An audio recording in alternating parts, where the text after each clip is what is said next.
dari pertemuan terakhir. Jadi bismillahirrahmanirrahim.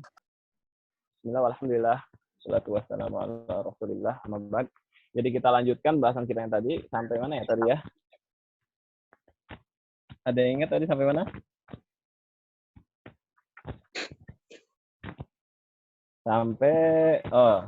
Sampai Abdul Muthalib itu menemui Raja Abraha.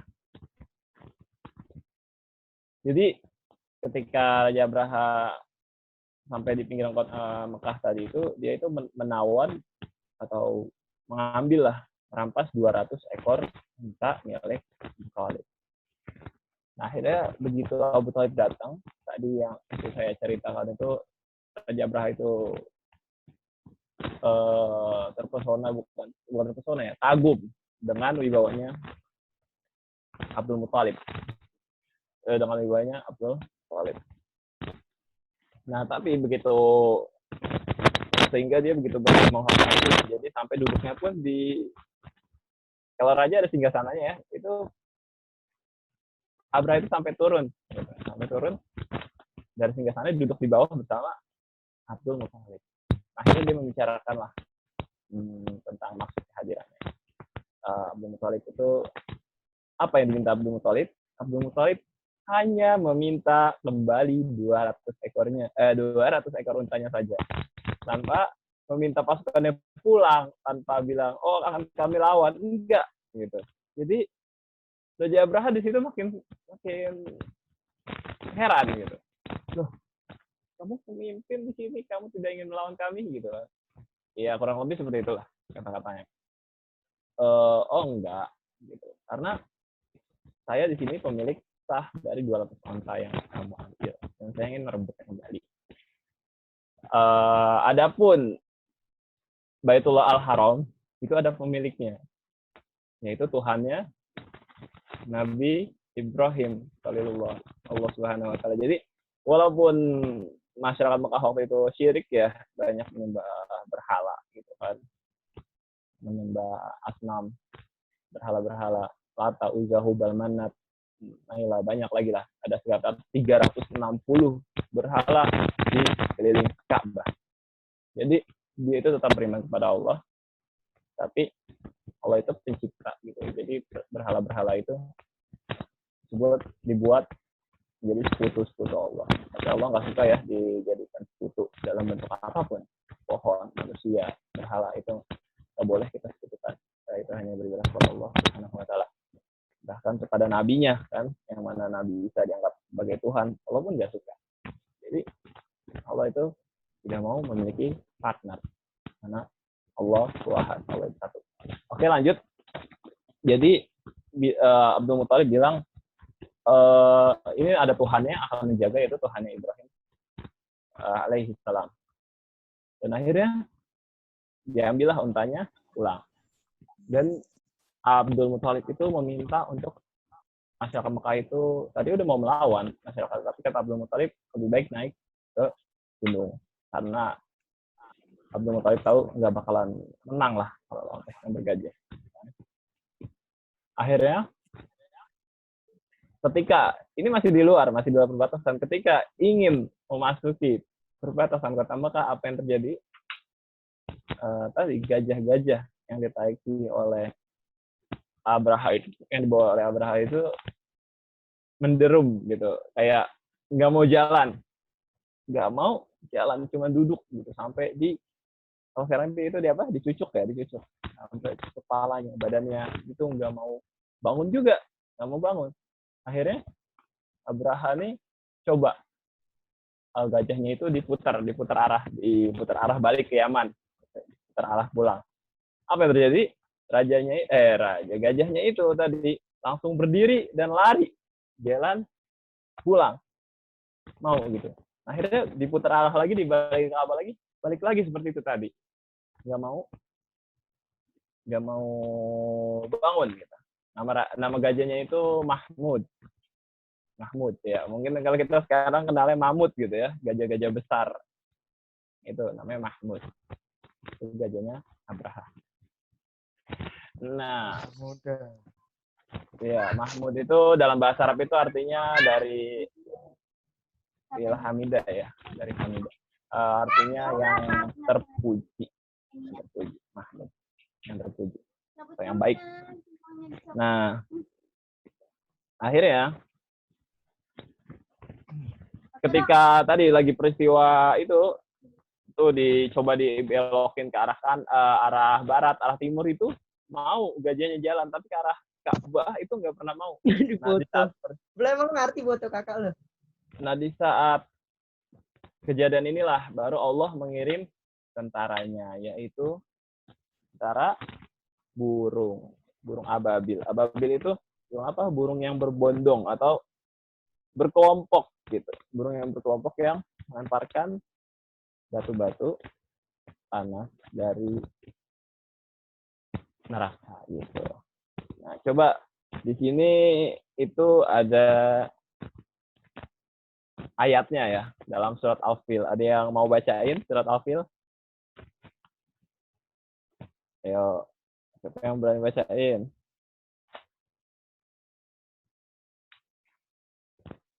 Surat Al-Fil, 5 ayat. Hafal kan, teman-teman? Adik-adik? Oke, mungkin malu ya, nggak apa-apa. Kita kasih aja yang bacain. A'udzubillahi minasyaitonirrajim. Bismillahirrahmanirrahim. Alam tara kaifa fa'ala rabbuka bi ashabil fil. Alam yaj'al kaidahum fi tadlil wa arsala 'alaihim tayran ababil tarmihim bi hijaratin min sijil faj'alahum ka'asfin ma'kul. Yang mana artinya itu, apakah kamu tidak memperhatikan bagaimana Tuhanmu telah bertindak terhadap tentara bergajah? Bukankah dia menjadikan tipu daya mereka, yaitu tipu daya Abraha tadi, menjadi sia-sia? Dan dia mengirimkan kepada mereka burung yang berbondong-bondong, yang melempari, yang berasal dari tanah yang terbakar, lalu dia menjadikan mereka seperti daun-daun yang dimakan ular. Nah, oke. Demikianlah kisah dari Ashabul Fil, atau kisah pasukan bergajah. Jadi ada beberapa hikmah yang bisa diambil dari kisah tersebut, yang buat dipelajari oleh adik-adik. Yang pertama itu, janganlah kita sombong gitu ya. Sombong. Karena tadi dalam pesannya Abdul Muthalib itu sudah diperingatin bahwa ini ada yang punya, Abah itu ada yang punya, itu punya Allah Subhanahu wa Ta'ala. Jadi udah diperingati namun tidak digubris, itu orang yang menolak pengingat itu orang yang sombong. Makanya Firaun itu disebut juga orang yang sombong. Orang yang sombong itu tidak boleh dimiliki oleh manusia kan, karena yang boleh memiliki sifat sombong itu hanya Allah, ya kan? Ada dalam surat Al-Hasyr itu, Wallahu alladzi la ilaha illa wal malikul quddus salamul mu'minul muhaiminul azizul jabbarul mutakabbir. Al-mutakabbir artinya yang maha menyombongkan diri. Hanya Allah yang boleh sombong. Kenapa? Karena Allahu Khaliq. Allah itu adalah pencipta, sedangkan kita makhluk yang diciptakan. Pantas nggak kita menyombongkan diri sama pencipta kita? Itu tidak pantas sama sekali. Itu yang pertama, jangan sombong. Yang kedua, jangan hasad. Hasad itu adalah kita menginginkan suatu, tapi kita melihat suatu kebaikan pada orang. Kita menginginkannya, tapi kita menginginkan juga kebaikan yang pada orang tersebut itu hilang. Jadi misalnya kita ngelihat orang, misalnya punya punya HP baru gitu. Oke, misalnya kita lihat seseorang punya HP baru. Nah, kita itu pengen punya, tapi kita pengen punya dia hilang. Nah, itu namanya hasad gitu. Jadi menginginkan suatu kebaikan itu hilang pada orang lain. Kalau kita menginginkan kebaikan itu doang, itu nggak hasad namanya. Itu bagus motivasi. Jadi kalau menginginkan kebaikan yang ada orang lain itu hilang namanya hasad. Oke. Itu saja poin-poin sebagai penutup ya tadi. 2 poin penting yang bisa dijadikan pelajaran. Mungkin sekian dari kakak. Mohon maaf jika tadi waktunya agak lebih atau kelamaan. maksudnya kakak ngomongnya terlalu panjang. Kurang lebih mohon maaf. Wabillahi taufiq wal hidayah. Wal afa minkum. Akhirul kalam. Wassalamualaikum warahmatullahi wabarakatuh. Waalaikumsalam warahmatullahi wabarakatuh. Warahmatullahi Warahmatullahi wabarakatuh. Baik, untuk menyingkat waktu, silakan Kak Mufni dilanjutkan untuk materinya ya. Oke, assalamualaikum warahmatullahi wabarakatuh. Waalaikumsalam warahmatullahi wabarakatuh. Waalaikumsalam warahmatullahi Alhamdulillahirabbil alamin wal aqibatu lil muttaqin wala udwana illa 'alal zalimin. Asyhadu an la ilaha illallah wahdahu la syarikalah wa asyhadu anna Muhammadan 'abduhu rasuluhu alladzi la nabiyya ba'da. Oke, yang saya hormati Pak Januar dari pihak sekolah SMK dan Kak Zaki dari mentor, dan yang saya banggakan teman-teman sekalian, siswa dan siswi kelas 10 SMKN 47 Jakarta. Mudah-mudahan kita hari ini, di hari yang mulia ini, hari Jumat, kita senantiasa diberikan kemudahan, kesehatan, dan kekuatan untuk terus bisa beribadah dengan sebaik mungkin. Oke, melanjutkan materi yang telah Kak Zaki berikan. Tadi Kak Zaki membahas tentang pasukan gajah yang menyerang Ka'bah. Itu bertepatan dengan lahirnya Nabi kita, Nabi Muhammad SAW. Nah, kakak di sini akan membahas ketika Nabi Muhammad SAW diutus menjadi seorang Nabi dan Rasul. Yang dimana Nabi Muhammad SAW diutus menjadi seorang Nabi dan Rasul itu pada usia 40. Berarti 40 tahun setelah kejadian tahun gajah kita bahas. Nah, sebelum itu kita harus tahu dulu bagaimana keadaan atau kondisi kota Makkah sebelum Nabi diutus. Nah, kota Makkah itu kita tahu bahwasannya di sana pernah ada Nabi yang diutus sebelum Nabi Muhammad SAW. Yaitu Nabi Ibrahim dan anaknya yang bernama Nabi Ismail alaihi wassalam. Nah, Nabi Ibrahim dan Nabi Ismail ini mengajarkan agama tauhid, agama yang menyeru untuk menyembah Allah, mengesahkan Allah. Nah, orang-orang Makkah dan orang-orang sekitar Makkah itu Madinah, Riyadh dan atau disebut dengan Hijaz itu sangat fanatik. Jadi ketika sudah menganut suatu keyakinan itu dipegang terus. Nah, waktu terus berjalan ya berapa abad. Nah, di kota Makkah ini tidak diutus lagi nabi. Nabi-nabi setelah Nabi Ibrahim dan Nabi Ismail itu diutus di negeri Syam. Di Syam itu kalau sekarang sudah terpecah menjadi Lebanon, Palestina, Yordania, dan satu lagi 4 negara. Itu diutus di Syam. Kebanyakan di sana. Seperti Nabi Yusuf, kalau Nabi Yusuf di Mesir, Nabi Musa, Nabi Harun, Nabi Isa, dan yang lainnya. Itu semuanya kebanyakan di Syam. Sedangkan di Makkah, Madinah, atau di Hijaz, tidak ada Nabi lagi. Nah, terus mereka tetap menganut agama tauhid, agama yang mengesahkan Allah. Nah, kemudian sebelum Nabi Muhammad SAW diutus atau lahir, nah ada seorang jahiliyah, dia itu dianggap sebagai ulama lah. Dia itu pergi ke Syams, melihat di sana di negeri para nabi, dia melihat bahwasanya di sana mereka menyembah berhala, menyembah patung-patung disembah. Nah, kemudian si orang tadi itu, wah, di negeri para nabi saja orang-orang menyembah berhala. Ini pasti benar. Kemudian dia membawa ajaran itu ke Makkah. Maka di Makkah itu disembahlah berhala. Tetapi keyakinan terhadap Allah itu masih ada. Makanya ketika dalam Al-Quran juga ada kan, Wala in sa'altahum man khalaqas samawati wal ard la yaquluna Allah. Ketika mereka ditanya, siapa yang menciptakan langit dan bumi? Nah, mereka akan menyebut Allah. Ini tauhid rububiyah. Keyakinan bahwasanya Allah itu yang menciptakan, yang memelihara. Nah, itu. Tetapi mereka menyembah berhala. Nah, itu keadaan orang-orang Makkah ketika Nabi Muhammad SAW sebelum diutus. Nah, juga kebiasaan mereka itu, mereka membunuh anak-anak mereka karena takut miskin. Dalam Al-Quran disebutkan, wala taqtulu auladakum khasyata imlaq. Ketika Islam datang, wahai manusia atau wahai orang-orang, janganlah kalian membunuh anak kalian karena takut kemiskinan. Nahnu narzuqukum wa iyyahum.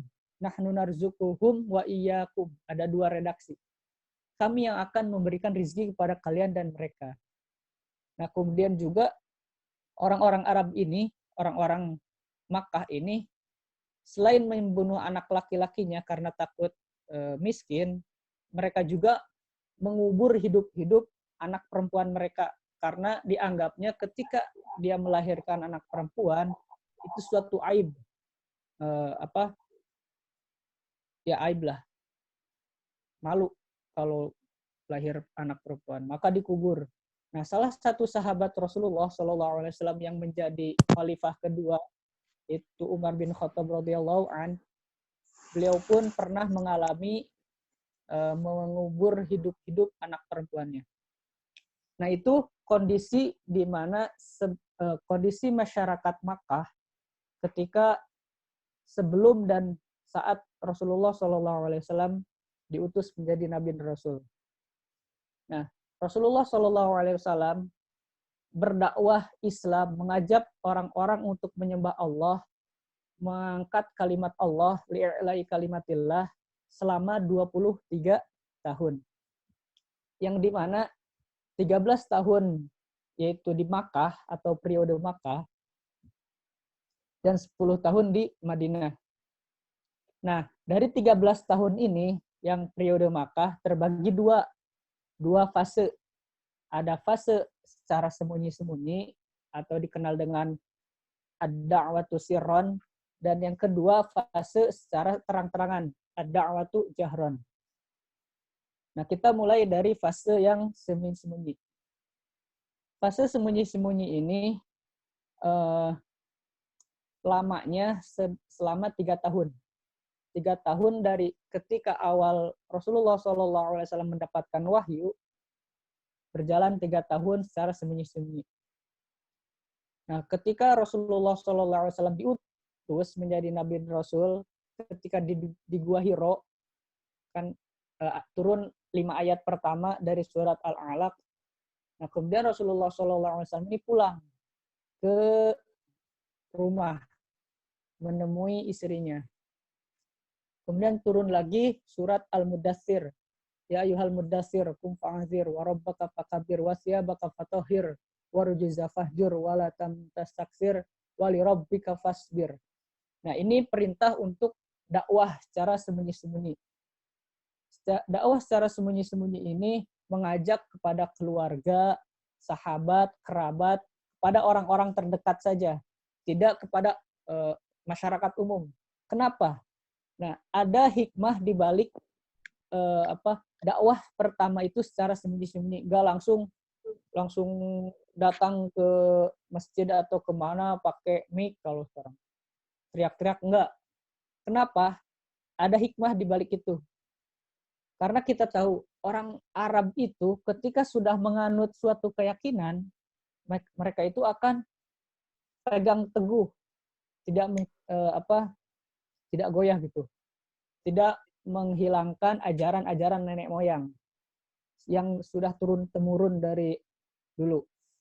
Nah, hikmah di balik dakwah secara sembunyi-sembunyi yang pertama adalah supaya orang-orang itu tidak kaget.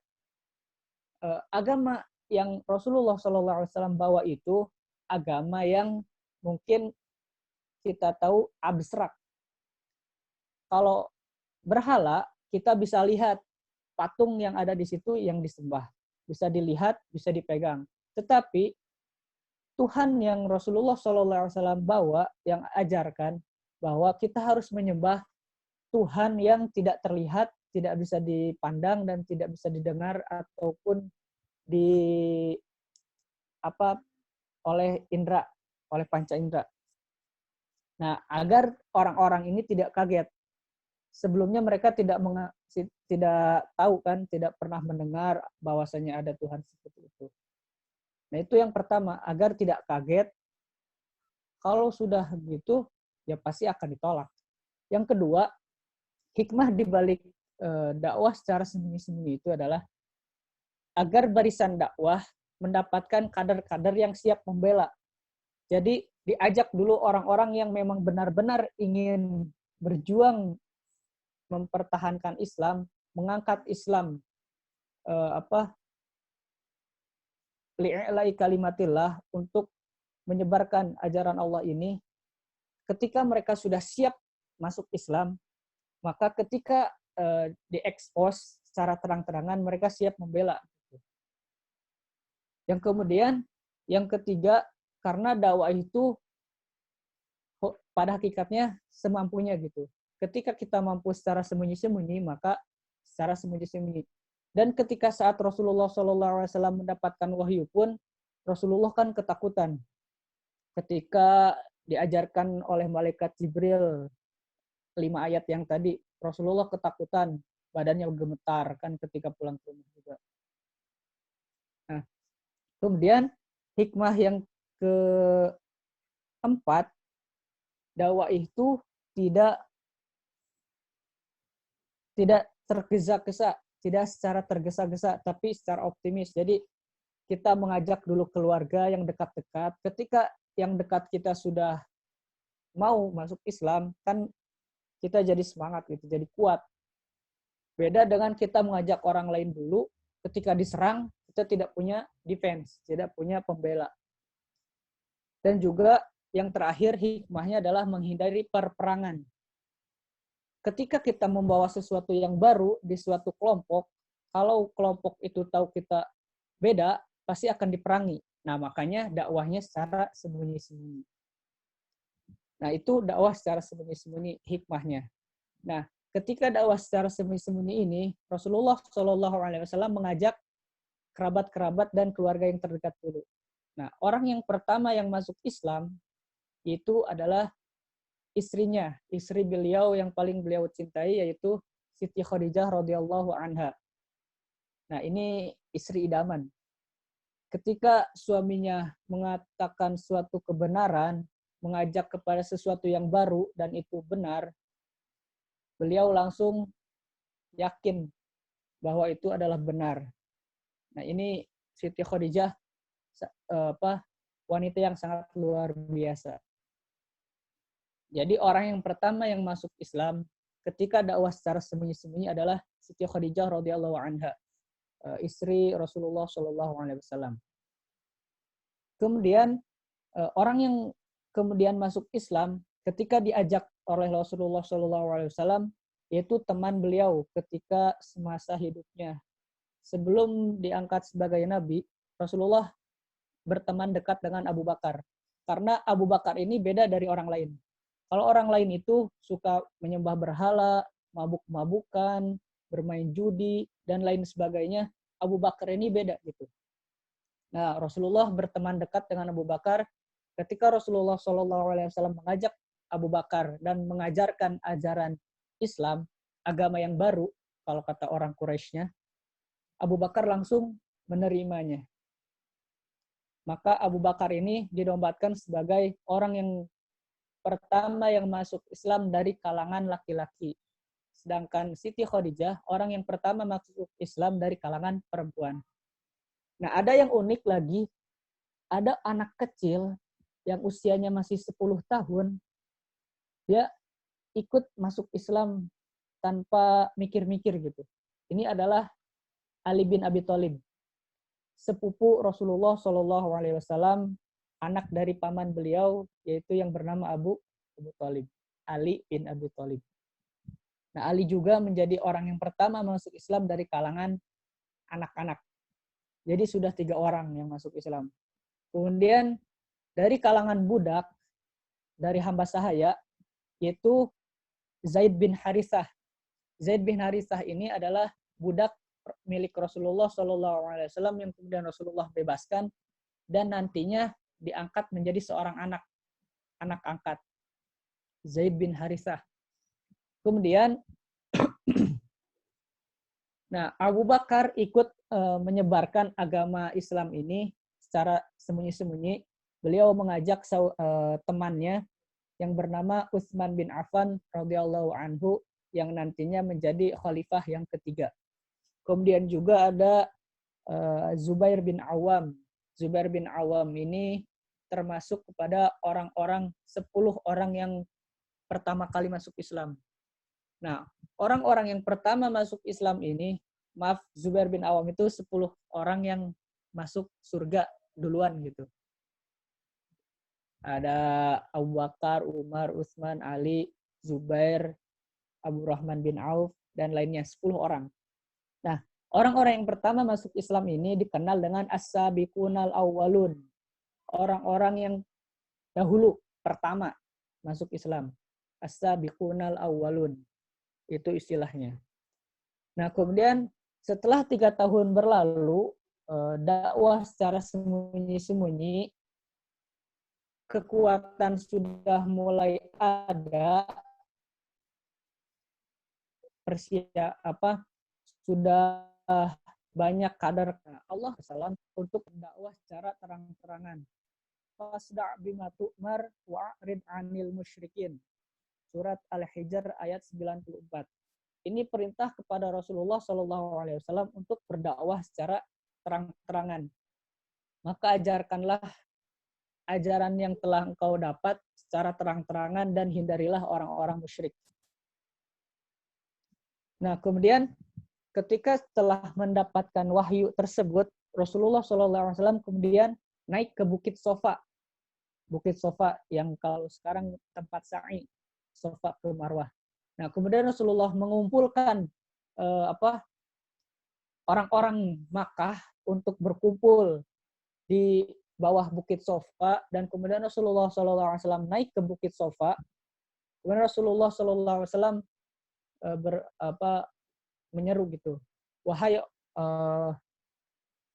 orang-orang Makkah, jika seandainya saya berbicara, saya ngomong, apakah kalian akan mempercayainya? Kemudian orang-orang mengatakan, kami akan mempercayainya, dan kami pun tidak pernah mendengar engkau sekalipun berbicara bohong. Engkau adalah orang yang terpercaya. Kemudian Rasulullah menyeru mereka untuk masuk kepada ajaran agama Islam, agama yang Allah turunkan, agama yang menyuruh untuk menyembah hanya Allah saja, mengesahkan Allah. Nah, kemudian salah satu orang yang itu merupakan paman Nabi juga, yang bernama Abu Lahab. Abu Lahab ini kemudian ngomong, Tabban laka ya Muhammad, celakalah kamu wahai Muhammad, alihadza jama'atana, apakah untuk ini doang kita dikumpulkan seperti ini? Nah, maka ketika waktu itu turunlah surat yang yang langsung menohok kepada Abu Lahab, surat Al-Lahab, tabbat yada abi lahabi watab, celakalah kedua tangan Abu Lahab, dan seterusnya. Diabadikan gitu peristiwa ini.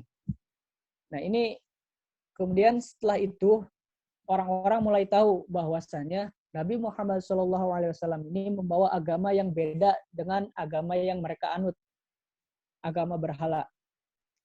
Nah, setelah itu orang-orang Quraisy, orang-orang sekitar Makkah di situ mulai yang tadinya mereka itu suka dengan Nabi karena sikapnya, karena amanahnya, karena kejujurannya. Kemudian setelah Rasulullah SAW berdakwah secara terang-terangan, mereka mulai memalingkan muka, mulai benci terhadap Rasulullah. Langsung pandangannya berbeda. Nah, disinilah mulai penolakan-penolakan dari orang-orang kafir Quraisy terhadap dakwah Rasulullah Shallallahu Alaihi Wasallam.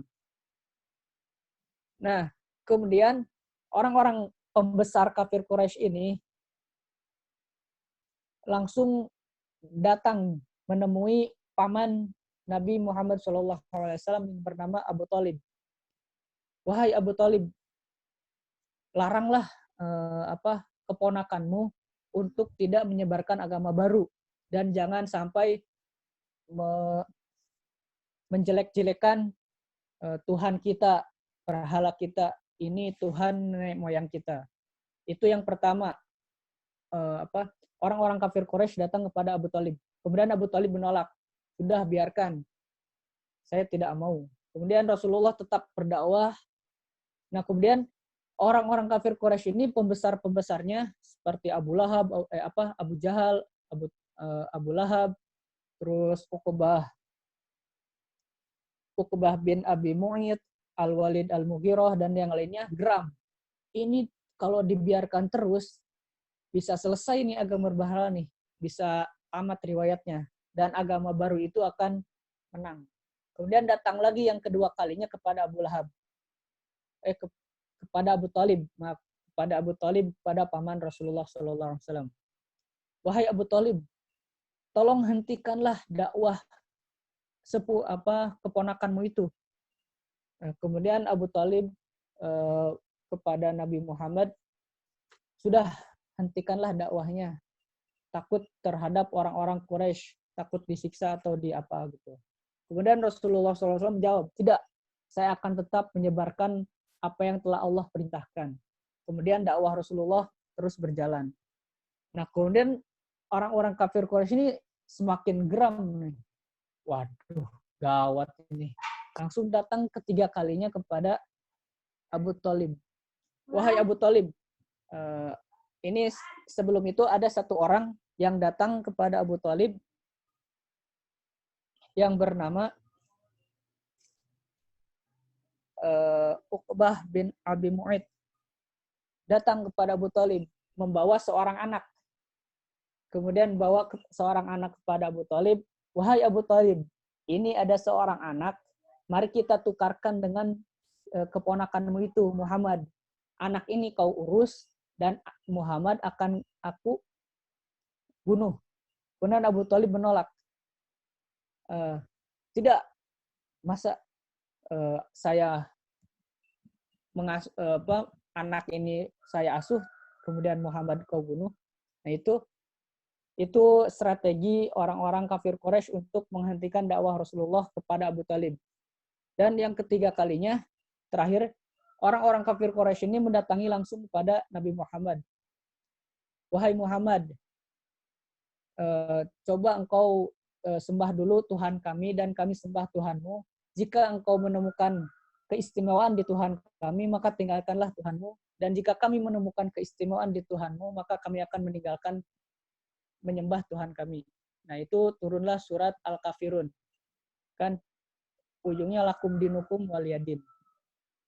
Nah, mungkin karena waktunya sudah mau habis, itu sedikit tentang dakwah secara sembunyi-sembunyi dan mulai dakwah secara terang-terangan. Karena waktunya terbatas, mungkin di lain waktu kita akan bahas kembali. Mudah-mudahan ada manfaatnya, ada ibroh, ada hikmah yang bisa kita ambil dari kisah ini.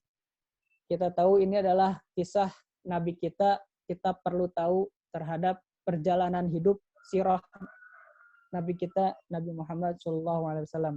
Kurang lebihnya mohon maaf. Ditutup dengan Assalamualaikum warahmatullahi wabarakatuh. Waalaikumsalam warahmatullahi wabarakatuh. Waalaikumsalam warahmatullahi wabarakatuh.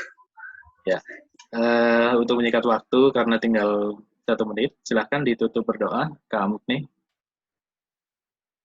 Oke. Allahumma inna nas'aluka.